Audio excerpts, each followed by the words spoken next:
Intermittent fasting, guys, in 2018. All right, so this has been something that's been going on for a while, but there's a lot of information out there. There are a lot of videos out there.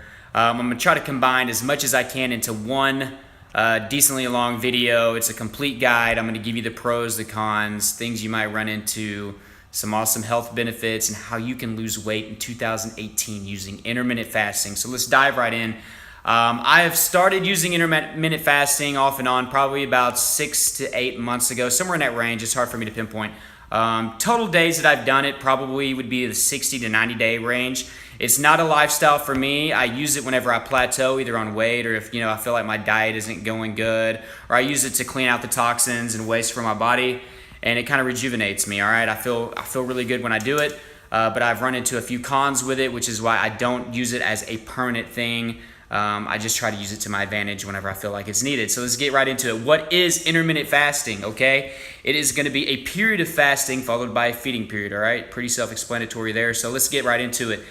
We have 3 different versions. There's actually 4, but the main 3 is going to be, first off, it'll be the 16 and 8, which is 16 hours of fasting followed by 8 hours of feeding. This is the one that most people should probably start out on. It's the easiest one.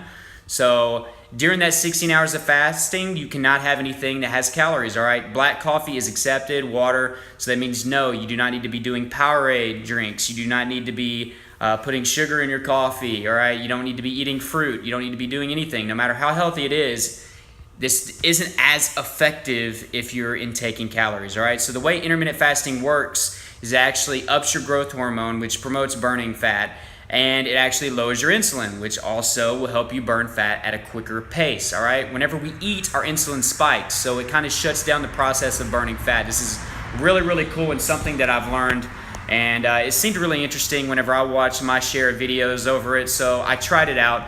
And the first couple days of doing it, guys, it was a little difficult to get used to. I wasn't necessarily a breakfast person, but I still ate a big lunch or brunch sometimes. And I loved having sugar in my coffee, so it was a little bit of an adjustment. And I probably did it for about a month straight. The first time around, I probably lost about 10 pounds, okay? But I didn't do it. I didn't follow it strictly. Some days I put sugar in my coffee. Some days a little earlier. I'd skip a day here and there.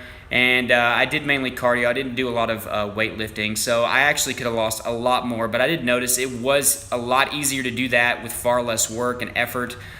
Just the science behind it was amazing. So, like I said, start out with the 16 hours of fasting followed by the 8 hours of eating, all right? And you want to adjust this to your time schedule, okay? If you work or you can't eat at this certain time, or if you go to bed at a certain time, you need to adjust accordingly, all right? So the next level up from that would be the 18 and 6. So you're upping your fasting time to 18 hours followed by a 6-hour feeding period. So it's a little bit more difficult. Again, you want to try the first one for a couple weeks and get used to that. It's also not good to throw your body into more harsher environments so quickly. So I moved up to this, upgraded this, and did this for about a week. It was a little bit more difficult, but it wasn't too much different from the first one. And then next one is the warrior diet is what it's called, but it's 20 hours of fasting followed by 4 hours of eating. The warrior diet got its name from basically warriors back in the day had to go and hunt for their food during the day, and they didn't eat it all, basically fasting, and then at the end of the night before they would sleep, they were eating. So that's kind of where that comes from. The warrior diet is the most effective. Obviously, if you're fasting for a longer period of time, you're going to burn fat for a longer period of time. So can you exercise and fast? Yes. Cardio is ideal. Yes, there are many people, people have different results. Some people just don't have a lot of energy to really do a lot of weightlifting. I didn't find that a huge problem. I actually felt like I had a little bit more energy. I don't know why. Intermittent fasting, maybe that part of it was a placebo. I don't know. Maybe I was just pumped up and motivated because I was doing something different. But it didn't really affect me. But what I did do was I made sure that I was weightlifting right before my first feeding. Feeding, it sounds so weird, like I'm some experiment. But I would do it right before I ate my first meal. That way I could get some carbs and protein in there pretty quickly. I would do a protein shake. As far as what to eat when you're intermittent fasting, I would, you still need to try to do a healthy diet. If you fast for 16 hours and 8 hours a day, you're eating burgers and fries and ice cream and cookies and cakes and all that good stuff that we drool over, this is not going to be as effective for you. Okay, so you need to make sure you're eating a balanced diet with plenty of nutritious items. Take your daily vitamin, drink plenty of water with lemon, helps detoxify you. Makes the whole process a lot more easier, and you'll like the results a lot more, I'm sure. There still is some science that you can basically get away with a little bit more fatty foods and things like that, maybe some sugary foods with intermittent fasting, but it's not something to really play with. And if you, like I said, if you want to get the full benefits out of this, do it the right way, do yourself a favor, and don't cheat the system on it. Okay. Also, down below in the description, I'm going to leave, if you need some, you're really serious about this and an overview isn't good enough for you, I will leave a few guides down there. There's plenty of free information on the internet and videos like this one. But if you really are serious, and there's plenty of books that have diets, exercises, everything revolved and tied into certain guides that you can actually read and study and go by every day. And maybe even keep a journal. I'm going to put those down below in the description, so check those out. Also, if you like what you're hearing so far and you're into intermittent fasting so far, leave me a thumbs up right there. Hit that like button. So, some of the pros and some of the cons. The pros, well, there's science and studies that back this up, that it helps, reduce the chances of heart disease and cancer. It's good for skin regeneration, cell regeneration.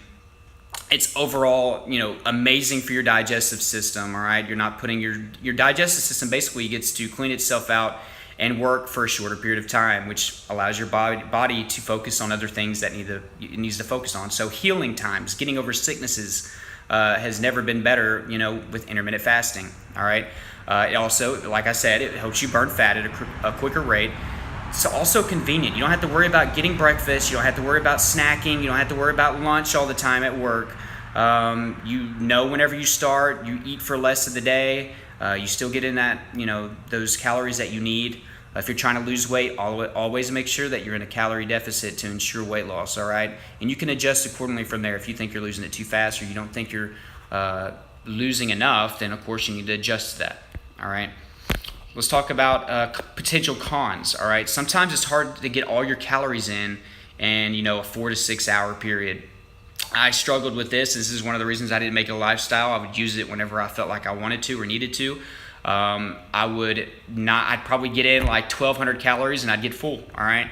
And I needed more than that. I was trying to gain some more muscle weight, but then I wake up in the middle of the night and I got these crazy, those crazy hunger pains that you get, and you're like psychotic and you're like going through the cabinets looking for the peanut butter jar. And I would run into that problem, and it would kind of defeat the purpose of intermittent fasting. So there's so many days that I kind of, ruined it by doing that. So keep that in mind, that that's something that you might struggle with. Maybe eat high calorie dense foods, not very unhealthy, but more things like peanut butter and avocado and stuff like that. Things where you can get your calories in and fill you up a little bit better. Also, plenty of vegetables and lean meats, all right? A protein shake is another way to get in those calories if you're finding you're having trouble reaching those goals, okay? Another con, if you suffer from heartburn and GERD, you might want to experiment with this. It might not be something you want to do in the long term. It affected me a little bit. I had, some major indigestion, this horrible full feeling up here in my stomach, and it, really affected me with my heartburn. So that was another issue. But those are my two main issues. The other one is on the weekends. My wife and kids, we have breakfast, and it's kind of, we want to do that. And it's hard to, follow a schedule like that for a long period of time for me. Like I said, I still use it. I've probably lost about 10 pounds from doing it. It's good for clearing out your body, cleaning out your system, getting rid of toxins. Overall, it is something that I encourage everybody to at least try. If you've tried everything, all these diets, try to eat different foods and you're plateauing and your workouts are suffering, it's always good to mix it up, okay? And intermittent fasting is one of those things in 2018 that you can actually use to boost your weight loss. So if you've ever, used intermittent fasting, if you have any experience with it, or if you have any more additional questions, please leave those in the comment box, or just leave me a comment and say nice video if you enjoyed this. This is something different. It's in the workout shed where I do my workouts, and I might do a few more videos in here. I like the sound better and the background a little better. Also, subscribe if you haven't. Hit that notification bell so you can get all notifications for my videos, all right? And I will see you guys soon. Thanks a lot.